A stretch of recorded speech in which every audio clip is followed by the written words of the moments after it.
Hi guys, I am from Namo postal academy. Namo postal அகாடமிலேருந்து இந்த கிளாஸில் நம்ம என்ன பார்க்க போகிறோம் அப்படின்னு பார்த்தீங்கன்னா, பிஓ கெட் பார்ட் 2ல் கடைசி class, last class. PO gate part 2ல் ஆல்ரெடி நம்ம செக்ஷன் 10 கஸ்டம்ஸ் கண்ட்ரோல் வர பார்த்துருக்கோம்.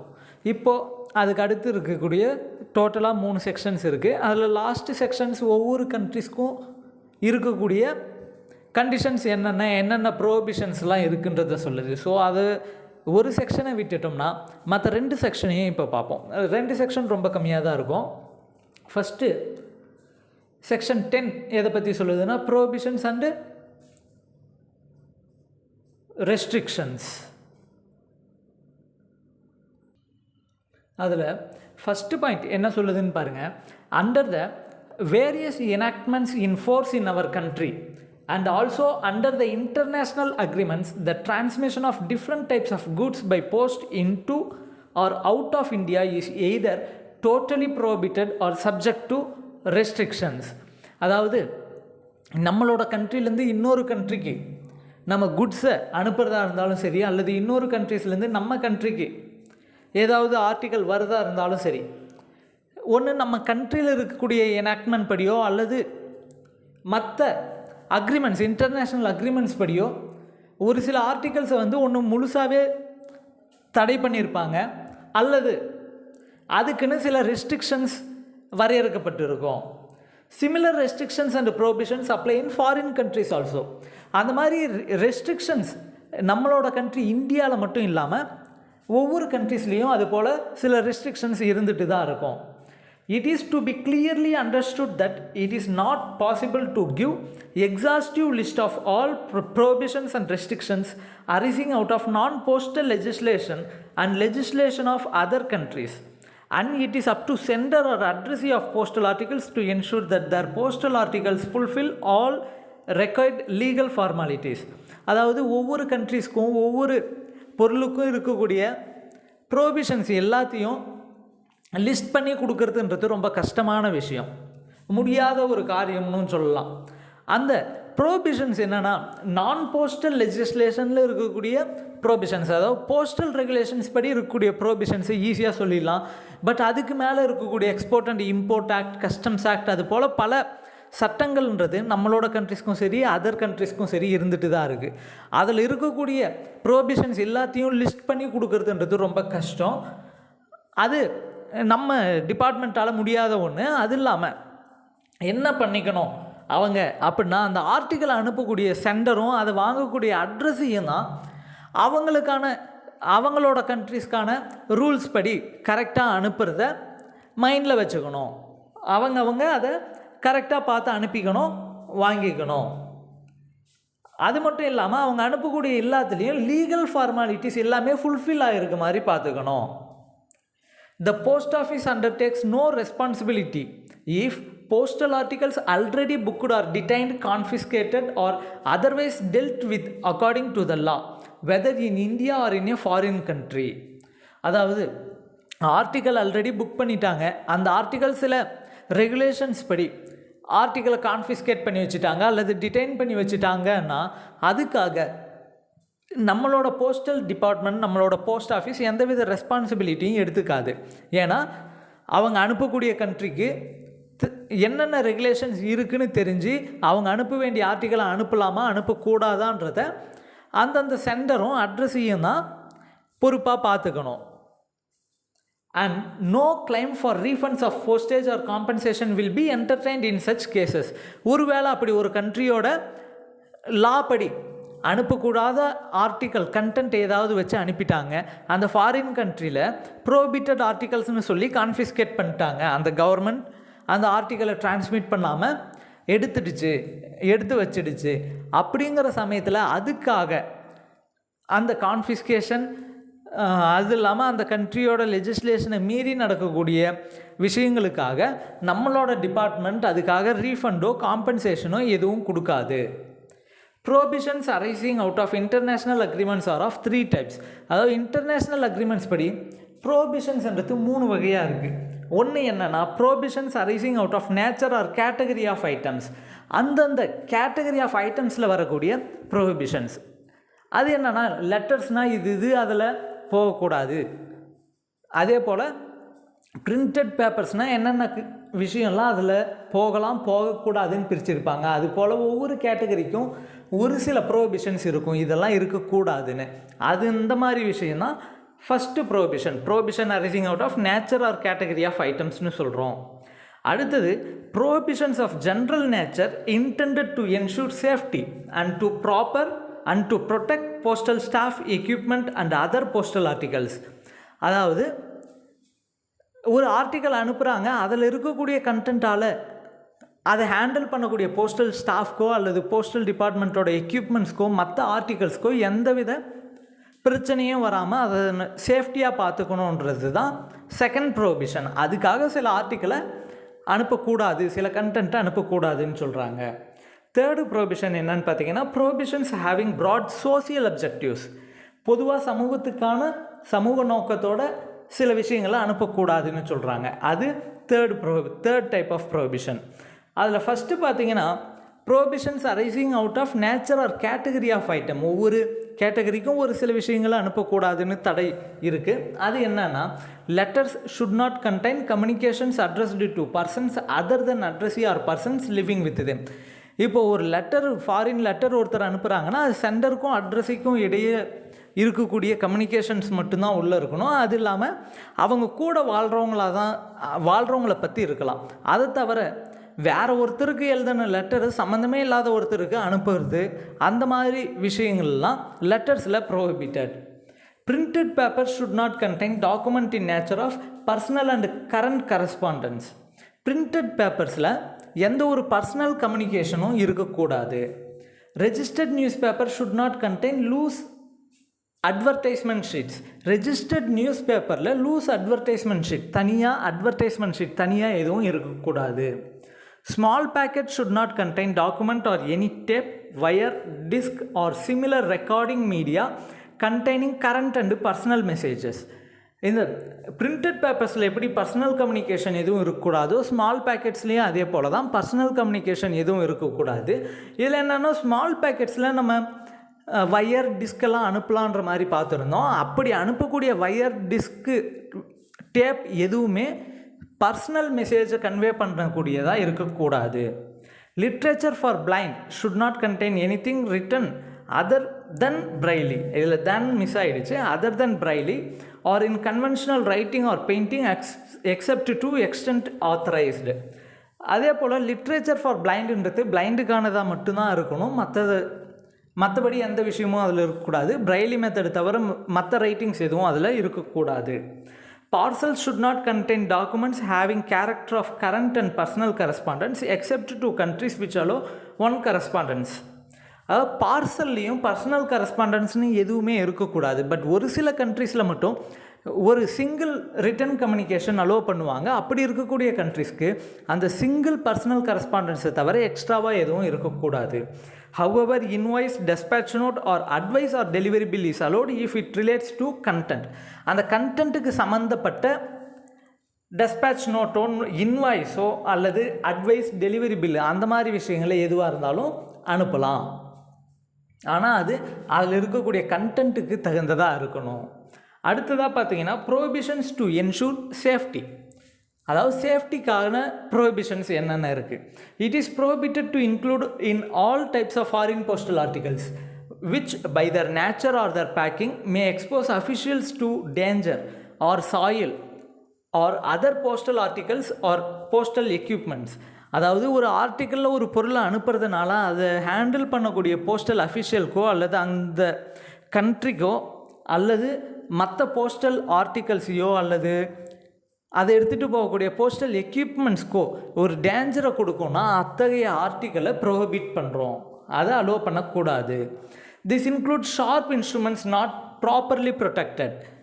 இதில் sharp instruments not properly protected, ப்ராப்பராக ப்ரொடெக்ட் பண்ணாத ஷார்ப் இன்ஸ்ட்ருமெண்ட்ஸும் அடங்கும்னு சொல்கிறாங்க. ஏன்னா அத்தகைய ஷார்ப் இன்ஸ்ட்ருமெண்ட்ஸ் இருந்து அதை ஹேண்டில் பண்ணுறாங்கன்னா அந்த போஸ்டல் அஃபிஷியல் பாதிக்கும்.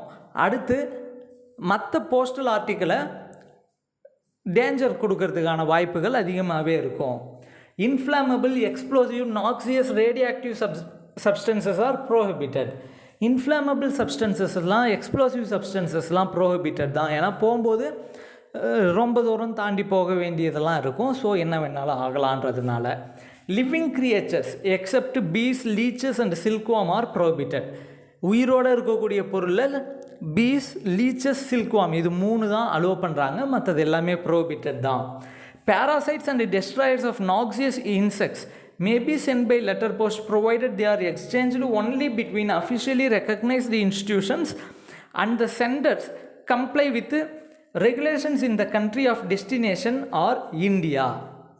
அதாவது என்ன சொல்கிறாங்கன்னு பார்த்தீங்கன்னா, parasites, destroyers of insects, அதாவது ஒரு பூச்சுக்கு, அதாவது இன்செக்ட்ஸ், நாக்சியஸ் இன்செக்ட்ஸ்னால் உயிருக்கு ஆபத்து ஏற்படுத்தக்கூடிய பூச்சு உயிரினம் ஒன்று இருக்குன்னா அதை கொல்றதுக்குன்னு ஏதாவது உயிரினம் இருக்குன்ற சமயத்தில் அதை அனுப்பலாம். அதே போல் பேராசைட்ஸையும் அனுப்பலாம். ஆனால் அது எல்லாமே அஃபிஷியலி ரெக்கக்னைஸ்டு இன்ஸ்டிடியூஷன்ஸ், அதுக்குன்னு அப்ரூவல் வாங்கியிருக்கக்கூடிய இன்ஸ்டிடியூஷன்ஸ் மட்டும்தான் அனுப்பணும். அதே போல் அந்த கண்ட்ரி ஆஃப் டெஸ்டினேஷனில் சென்டர்ஸும் அதுக்குன்னு அனுப்புகிறவங்களும் சரி, அதை ரிசீவ் பண்ணுறவங்களும் சரி அதுக்குன்னு permission வாங்கியிருக்கணும். These may also be sent by parcel post if the country of destination permits. அதை பார்சல் போஸ்ட் மூலமாகவும் அனுப்பலாம். ஆனால் அதுக்கு அந்த டெஸ்டினேஷனில் இருக்கக்கூடிய கண்ட்ரியில் பெர்மிஷன் வாங்கியிருக்கணும். அப்படி destination country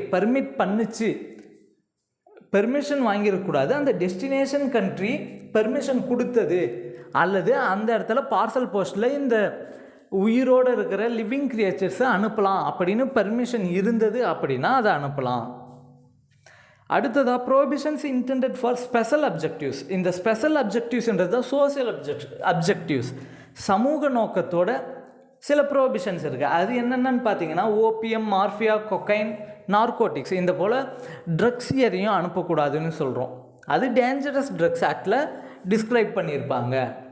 Postal articles containing indecent or obscene printing, painting, lithograph, engravings or designs of indecent, obscene, seditious or offensive character are prohibited. அதாவது இன்டீசென்ட்டான விஷயங்க, அதே போல் அஃபென்சிவான விஷயம் எதையும் அனுப்பக்கூடாது. அடுத்ததாக prohibitions arising out of internal legislations. இவ்வளோ நேரம் நம்ம பார்த்த ப்ரோபிஷன்ஸ் எல்லாமே இன்டர்நேஷ்னல் அக்ரிமெண்ட்ஸ், எல்லா கண்ட்ரிக்கும் இருக்கக்கூடிய ப்ரோபிஷன்ஸ். இப்போ வருது பாருங்கள், prohibitions arising out of internal legislations. நம்மளோட உள்நாட்டு சட்டங்கள் படி என்னென்ன ப்ரோபிஷன்ஸ்லாம் இருக்குன்றதை சொல்லியிருக்காங்க.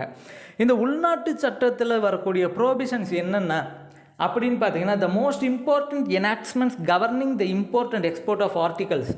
அதாவது இந்தியாவுக்குலேருந்து அனுப்பக்கூடிய எக்ஸ்போர்ட் குட்ஸ் அண்ட் இம்போர்ட்டிங் குட்ஸ்க்கான ரெகுலேஷன்ஸை கொடுக்கக்கூடிய சில இன்டர்னல் லெஜிஸ்லேஷன்ஸ் என்னென்னு பார்த்தீங்கன்னா, Indian post office act, IPO act 1898, the customs act 1962, foreign exchange regulation act and the import and export control act.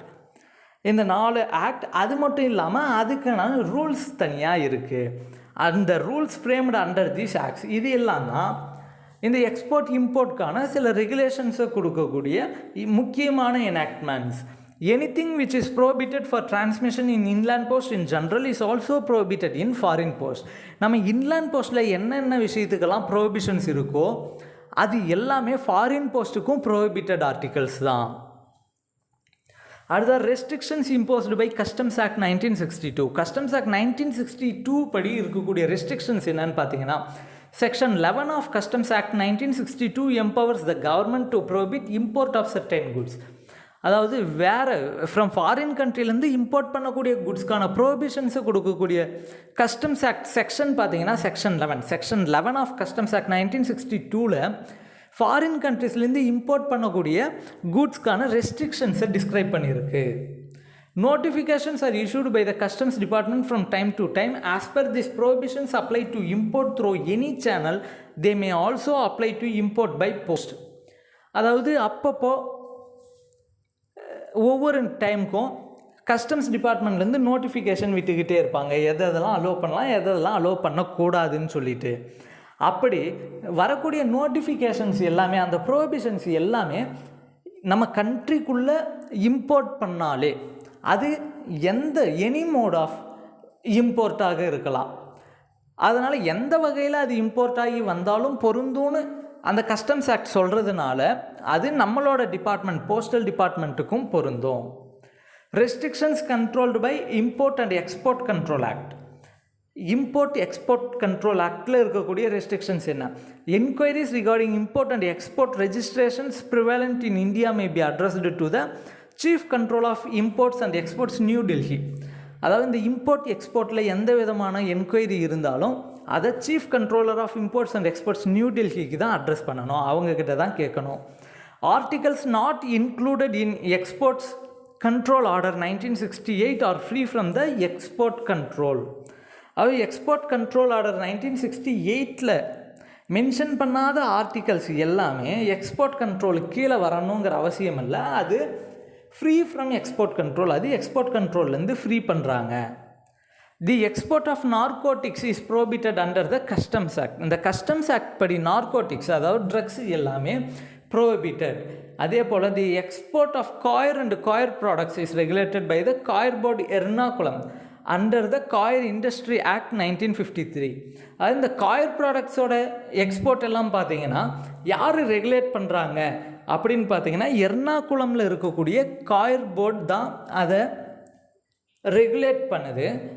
அதை ரெகுலேட் பண்ணுறதுக்கான ஆக்ட் எது சொல்லுதுன்னா காயர் இண்டஸ்ட்ரி ஆக்ட் 1953 படி ரெகுலேட் பண்ணுறாங்க. அதே போல் கோல்டு எக்ஸ்போர்ட் பண்ணுறதுக்கு ஆர்பிஐ ரிசர்வ் பேங்க் ஆஃப் இந்தியாவோட சேங்ஷன் வேணும். The export of coffee and tea, coffee டீயை எக்ஸ்போர்ட் பண்ணணும் அப்படின்னா அந்த காஃபியோட எக்ஸ்போர்ட்டை coffee board Bangalore coffee act 1942 படி ரெகுலேட் பண்ணுது. அதே போல் டீ எக்ஸ்போர்ட் பண்ணணுன்னா tea board Calcutta tea act 1953 படி ரெகுலேட் பண்ணுது. The export of items which are more than 100 years old require the antiquity clearance from the archaeological department of the Ministry of Education. அதாவது 100 வருஷங்களுக்கு மேலான பொருளை எக்ஸ்போர்ட் பண்ணணும், நம்மளோட கண்ட்ரிலேருந்து இன்னொரு கண்ட்ரிக்கு அனுப்பணும் அப்படின்னா மினிஸ்ட்ரி ஆஃப் எஜுகேஷன் கல்வித்துறை அமைச்சகத்திலேருந்து ஆர்கியாலஜிக்கல் டிபார்ட்மெண்ட்டோட பெர்மிஷன் அவங்கக்கிட்ட ஆன்டிக்விட்டி கிளியரன்ஸ் வாங்கிட்டு தான் அதை எக்ஸ்போர்ட் பண்ணணும். Articles included in section 1 of exports control order 1968 cannot be exported by parcel post without license from ECT authorities except samples, gifts and uncurrent silver coins. அதாவது section 1 exports control order 1968, exports control order 1968 இருக்கக்கூடிய section 1 mention ஆகிருக்கக்கூடிய articles எதையுமே இசிடி அத்தாரிட்டிஸோட licence இல்லாமல் parcel post மூலமாக export பண்ணக்கூடாது. அதில் எக்ஸப்ஷன்னு 3 கொடுத்துருக்காங்க. அது என்னென்னு பார்த்தீங்கன்னா ஃபர்ஸ்ட் ஒன் சாம்பிள்ஸ், 2 கிஃப்ட், அடுத்தது அன்கரண்ட் சில்வர் காயின், இப்போ நடப்பில் இல்லாத காயின்ஸு. இது 3 மட்டும் பர்மிஷன் இல்லாமல் அனுப்பலாம். மற்றதெல்லாம் பார்சல் போஸ்ட் மூலமாக அனுப்பணும் அப்படின்னா இசிடி அத்தாரிட்டிஸ் கிட்ட லைசன்ஸ் வாங்கணும். அடுத்ததாக பிபி ஃபார்ம் ப்ரொசீஜர். பிபி ஃபார்ம்ன்றதை பற்றி நம்ம ஆல்ரெடி நிறைய டைம் சொல்லியிருக்கோம். Personal particulars form. All goods exported by post either directly or indirectly to any place outside India. அதாவது இந்தியாவிலிருந்து வேறு கண்ட்ரிஸ்க்கு குட்ஸ் எக்ஸ்போர்ட் பண்ணுறோம் அப்படின்னாலே அவங்க கம்பல்சரி இந்த ஸ்பெஷல் பி ஃபார்ம்னோன்னு பிபி ஃபார்ம்ன்ற ஃபார்ம் அதில் அட்டாச் பண்ணியிருக்கணும். Countersigned by RBI or by a bank authorised to deal in foreign exchange. அதில் ஆர்பிஐ ரிசர்வ் பேங்க்கோ அல்லது வேறு ஒரு பேங்க்கோ கவுண்டர் சைன் பண்ணியிருக்கணும். அந்த வேறு ஒரு பேங்க்குன்றது என்னென்னா அது ஃபாரின் எக்ஸ்சேஞ்சில் இன்வால்வ் ஆகக்கூடிய பேங்க்காக இருக்கணும். இந்த பிபி ஃபார்முங்கிறதே பார்த்தோம்னா எக்ஸப்ட் 3 கண்ட்ரிஸ், ஒரு 3 கண்ட்ரி தவிர சொல்லியிருக்காங்க. அந்த 3 கண்ட்ரி என்னென்னு பார்த்தீங்கன்னா நேபாள், பூட்டான், திபெத். இந்த 3 கண்ட்ரி தவிர வேறு எந்த கண்ட்ரிக்கு எக்ஸ்போர்ட் பண்ணணும் அப்படின்னாலும் அதில் பிபி ஃபார்ம் அட்டாச் பண்ணியிருக்கணும். அந்த பிபி ஃபார்மை ரிசர்வ் பேங்க்கோ அல்லது ஃபாரின் எக்ஸ்சேஞ்சில் இருக்கக்கூடிய வேறு ஒரு பேங்க்கோ கவுண்டர் சைன் பண்ணியிருக்கணும். The purpose of this procedure is to ensure that foreign exchange realized by export of goods has either been received in India already or will be disposed of within the period specified by the RBI, and the sender has to make a declaration to this effect on the form. இந்த BP form ப்ரொசீஜர்ன்றது எதுக்காக இருக்குது அப்படின்னு பார்த்தீங்கன்னா, அந்த foreign exchange export மூலமாக realise ஆகக்கூடிய foreign எக்ஸ்சேஞ்சை கரெக்டாக நம்ம கண்ட்ரிக்கு வந்துடுதா, அதே போல் கரெக்டாக அனுப்பிடுறாங்களான்றதை செக் பண்ணுறதுக்காக தான் அந்த டிக்ளரேஷனை சென்டர்கிட்ட வாங்குகிறோம். The PP forms are not stocked in the post office but are available from the Reserve Bank of India. இந்த PP ஃபார்ம்ன்றது போஸ்ட் ஆஃபீஸில் எப்பயுமே இருக்காது, ஆனால் ரிசர்வ் பேங்க்கில் அந்த ஸ்டாக் எப்பயுமே இருக்கும், அங்கேருந்து தான் வாங்குகிறோம். அப்படி எக்ஸ்போர்ட் பண்ணும்போது அந்த சென்டர் பிபி ஃபார்ம் எத்தனை காப்பீஸ் கொடுக்கணும்னு பார்த்தீங்கன்னா, 3 copies of the form should be prepared by the sender and 2 copies will be returned to him after acceptance of the article. அனுப்பும்போது 3 காப்பி ஃபில் பண்ணி கொடுக்கணும், அதில் 2 காப்பியை ஆர்டிக்கல் அக்செப்ட் பண்ணி அனுப்புனதுக்கு பிறகு திரும்ப கொடுத்துருவாங்க. In case of VP or COD articles, all the 3 copies of the special form will be retained by the post office. எப்பவும் போல் ஒரு ஆர்டிக்கலை எக்ஸ்போர்ட் பண்ணும்போது 2 காப்பீஸை ரிட்டர்ன் கொடுத்துட்டு 1 காப்பி வச்சுப்பாங்க. ஆனால் அது விபிஓ அல்லது சிஓடி ஆர்டிக்கலாவோ இருந்தது அப்படின்னா 3 காப்பீஸுமே போஸ்ட் ஆஃபீஸே ரிட்டைன் பண்ணிக்கும். இவ்வளோ தான் சார் நம்ம அந்த ப்ரோபிஷன்ஸ் அண்டு ரெஸ்ட்ரிக்ஷன்ஸில் பார்க்கக்கூடிய சில முக்கியமான விஷயன்றது இவ்வளோ தான். ஆனால் இன்னும் நிறைய விஷயங்கள் இருக்கும், ரொம்ப முக்கியமான விஷயத்தை மட்டும்தான் நான் சொல்லியிருக்கேன். அடுத்த செக்ஷன் 11ல் பார்த்தீங்கன்னா என்கொயரிஸ் அண்ட் கம்ப்ளைண்ட்ஸ். முன்ன ப்ரோபிஷன்ஸ் அண்ட் ரெஸ்ட்ரிக்ஷன்ஸை பார்த்தோம், இப்போ என்கொயரிஸ் அண்ட் கம்ப்ளைண்ட்ஸ். அதாவது எவ்வளோ நாளுக்குள்ளே என்கொயரி பண்ணலாம், கம்ப்ளைண்ட் பண்ணலான்றதை பற்றி மட்டும் சொல்லியிருக்காங்க. இதுவும் ரொம்ப சின்ன ஃபார்ம், அதில் ரொம்ப சின்னதாக நான் சொல்லியிருக்கேன். Complaints and enquiries regarding articles of letter mail and parcel mail, அதாவது ஃபாரின் போஸ்ட்டுக்கு அனுப்பக்கூடிய லெட்டர் மெயில், பார்சல் மெயில் சம்மந்தமான என்கொயரிஸ், கம்ப்ளைண்ட்ஸ் எதுவாக இருந்தாலும் அது ஆர்டிக்கல் போஸ்ட் பண்ண நாளுக்கு அடுத்த நாள்லேருந்து 1 year முடியறதுக்குள்ளே என்கொயரியை ரைஸ் பண்ணியிருக்கணும்.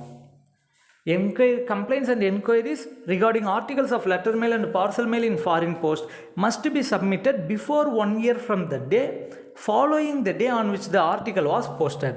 ஆர்டிக்கல் போஸ்ட் பண்ணதுக்கு அடுத்த நாள்லேருந்து 1 year முடியறதுக்குள்ளே என்கொயரி ரைஸ் பண்ணணும்.